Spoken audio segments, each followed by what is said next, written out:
សួស្តីតែជនបេគីទាំងអស់ថ្ងៃនេះជាថ្ងៃដើមទ្របថ្ងៃច័ន្ទអញ្ចឹងយើងធ្វើការ hack and box 3តែម្ដងជាមួយនឹង spec ខ្លាំងមែនតើជាមួយ 24G512 chip M4 អញ្ចឹងយើងធ្វើការ hack seal ថ្មីតែម្ដងបាទជាប្រភេទ iMac chip M4 24 inch 5K វ៉ាវ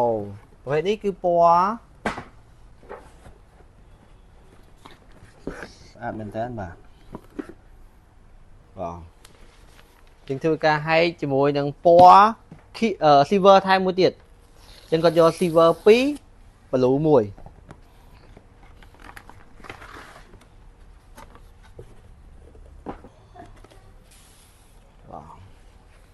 ជាងធ្វើការ blue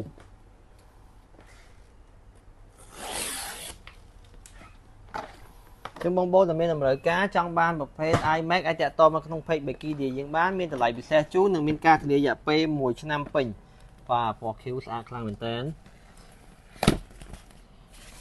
វ៉ាវ